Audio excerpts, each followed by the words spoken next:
नमस्कार। आज हम बीए सेकेंड ईयर के मैक्रो इकोनॉमिक्स का चैप्टर देखेंगे।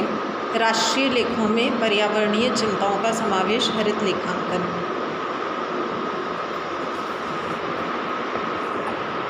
पर्यावरण और मानव विकास, ये दोनों एक दूसरे से घनिष्ठ रूप से जुड़े हुए हैं।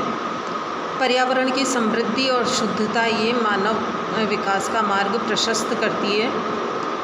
क्वालिटी ऑफ लाइफ मानव की इससे सुधरती है। तो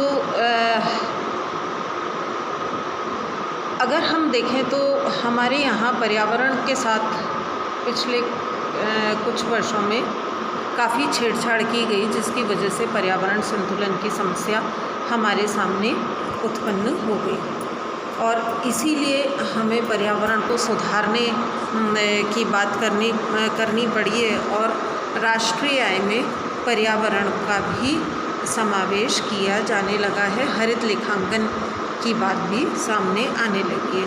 तो पहले तो हम देखें पर्यावरण का अर्थ और उसकी परिभाषा। साधारण बोलचाल में पर्यावरण का अर्थ होता है धरती के धरातल पर किसी स्थान या क्षेत्र विशेष में मनुष्य के आसपास फैली सभी दशाओं का योग, या इसे हम कहें कि प्रकृति में जो कुछ भी हमें परिलक्षित होता है वो सब पर्यावरण है। जैसे वायु, जल, भूमि, पेड़ पौधे, प्राणी, ये सब हम पर्यावरण के अंतर्गत शामिल करते हैं।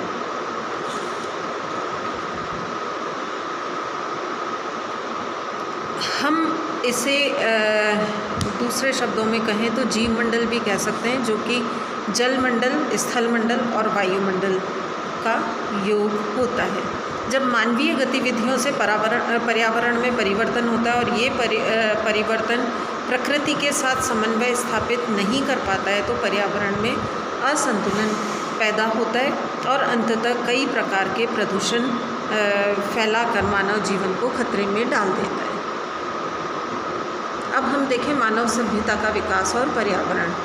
मानव सभ्यता के विकास के साथ साथ पर्यावरण से मानव संबंध पर अगर हम दृष्टि डाल के देखें तो आखेट अवस्था में जब पशु पक्षियों का शिकार करके मनुष्य भोजन प्राप्त करता था या जंगल में कंदमूल फल खाकर अपना जीवन यापन करता था, तो उसका जीवन पूर्णतः पर्यावरण पर निर्भर था और प्रकृति से उसका घनिष्ठ संबंध था। पशुपालन अवस्था में मानव सभ्यता का प्रवेश हुआ, तब भी मनुष्य की बहुत सीमित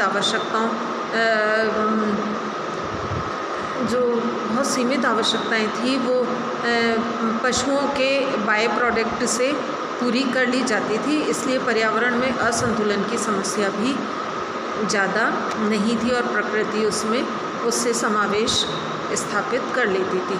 कृषि युग में मानव ने जब प्रवेश किया तो जंगलों को साफ करके पशुओं की सहायता से उसने खेती बाड़ी करना शुरू किया और यहीं से पर्यावरण असंतुलन की स्थिति उत्पन्न होने लगी। औद्योगिक अवस्था में हम देखेंगे, औद्योगिक अवस्था आते आते तक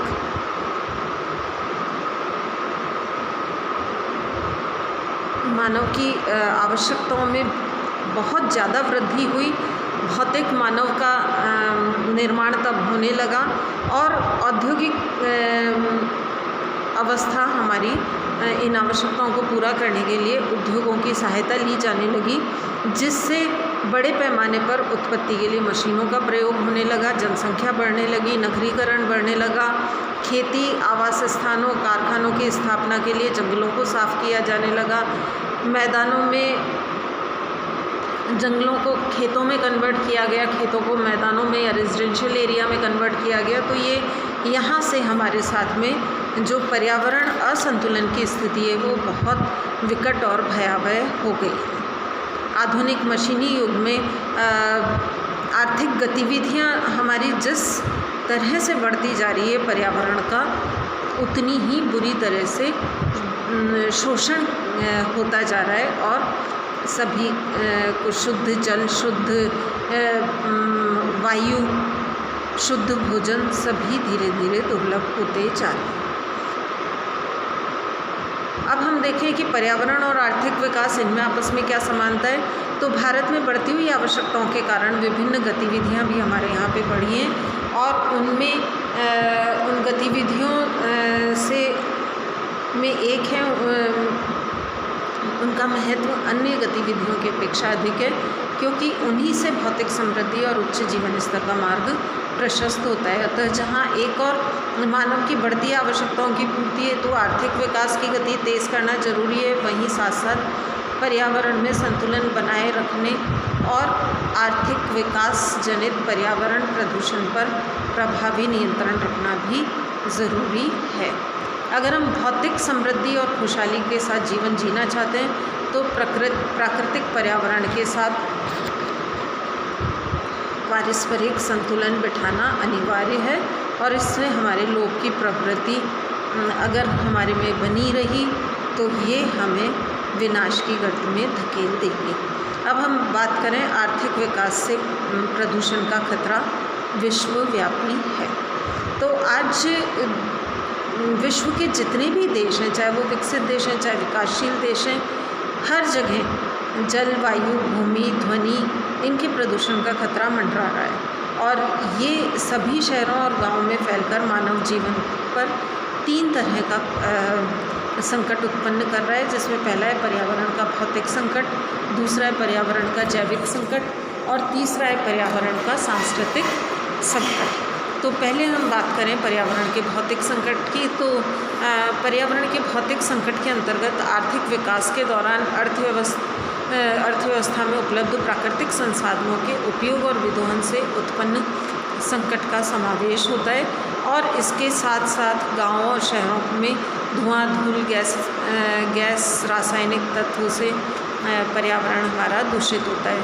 ये संकट निम्न तरह से हमारे सामने आता है, जिसमें ऑक्सीजन की कमी है, कार्बन डाइऑक्साइड की वृद्धि है, नाइट्रोजन की मात्रा में वृद्धि है, सल्फर डाइऑक्साइड में वृद्धि है, रेडियोधर्मिता में वृद्धि है, धूल कण, सीमेंट खनन आदि उद्योगों से होने वाला प्रदूषण है, तापीय प्रदूषण है, ध्वनि प्रदूषण, उद्योगों का मलबा, मिट्टी का कटाव, भूमि क्षेत्र और में उर्वरकों और कीटनाशक दवाओं का प्रदूषण, भूमि पर कृषि आदि से बढ़ता दबाव, ये सारी चीज़ें, समुद्री जल प्रदूषण, धातु और लवणों से प्रदूषण यानी फ्लोराइड युक्त पानी, जो कि आज एक बहुत बड़ी समस्या है। ये सारे तत्व निरंतर हमारे वायुमंडल में या हमारे पर्यावरण में प्रदूषण फैलाते जा रहे हैं। तो ये हमारा पर्यावरण का भौतिक संकट है। दूसरा है पर्यावरण का जैविक संकट।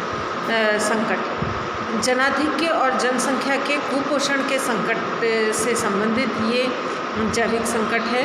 मानव विकास की प्रक्रिया में हर 30-35 वर्षों में जनसंख्या दुगनी हो रही है और विकासशील देशों में अधिकांश जनसंख्या कुपोषण का शिकार है। हालांकि औद्योगिक विकास से खाद्यान्न उत्पादन की में वृद्धि हुई है, लेकिन गुणात्मक अभाव और गरीबी के कारण कुपोषण की समस्या हमारे यहाँ उत्पन्न होती जा रही है। तीसरा है पर्यावरण का सांस्कृतिक संकट। इस संकट का संबंध मुख्य रूप से वैज्ञानिक आविष्कारों, तकनीकी प्रगति, सामाजिक सांस्कृतिक मूल्यों के ह्रास से है। बड़े शहरों में बढ़ती हुई आबादी, बढ़ता हुआ शोर, गंदी बस्तियां, यातायात की समस्या, जीवन में तनाव, असंतोष, कुंठाएँ, टेस्ट ट्यूब बेबी, इलेक्ट्रॉनिक जासूसी, अणु अस्त्र शस्त्रों के साथ साथ रासायनिक हथियार, कंप्यूटराइजेशन से चलने वाला जीवन, हिंसा, तोड़फोड़, आगजनी, ये गतिविधियाँ कई ज़्यादा हमारे यहाँ बढ़ गई हैं, जो कि हमारे पर्यावरण का सांस्कृतिक संकट। आर्थिक विकास से बढ़ता प्रदूषण। जो विश्व में आर्थिक विकास की गति तेज़ होती जा रही है, त्यों प्रदूषण का प्रकोप भी हमारे यहाँ बढ़ता जा रहा है। अब हम प्रदूषण का अभिप्राय पर्यावरण की भौतिक, रासायनिक और जैविक अवस्था में होने वाले ऐसे परिवर्तनों से है जिससे मानव, जीव जंतु, वनस्पति तथा अन्य किसी प्राकृतिक संसाधन को क्षति या हानि पहुँचे। पर्यावरण के किसी ठोस, तरल या गैसीय पदार्थ के तत्वों में होने वाला असंतुलन प्रदूषण कहलाता है, जो प्राणियों और वनस्पति को हानि पहुंचाता है। पर्यावरण प्रदूषण के 4 प्रकार हैं। पहला जल प्रदूषण, दूसरा वायु प्रदूषण, तीसरा ध्वनि प्रदूषण और चौथा है भूमि प्रदूषण या मृदा प्रदूषण।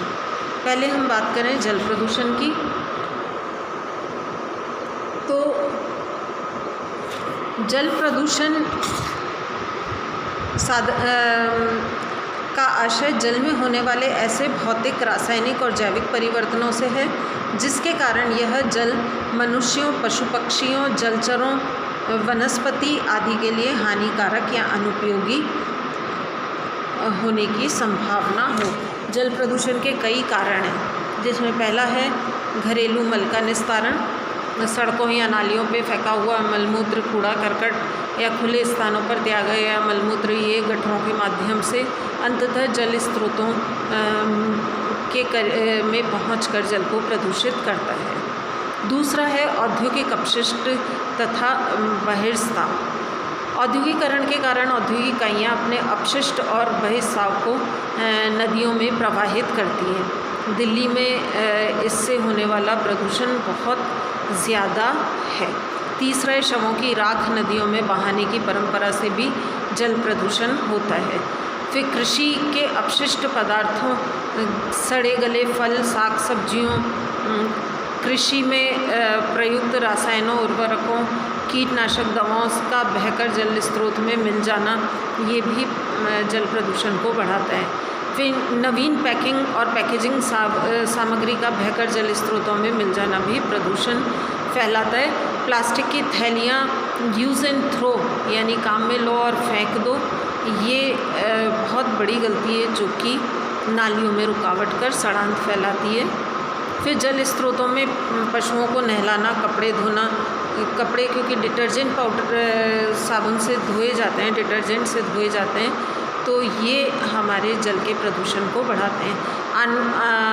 आणविक ऊर्जा और जल विद्युत ग्रहों का निकाला जल आगे नदी बांधों में जाकर उनको प्रदूषित करता है। बाकी का अपन कल देखेंगे।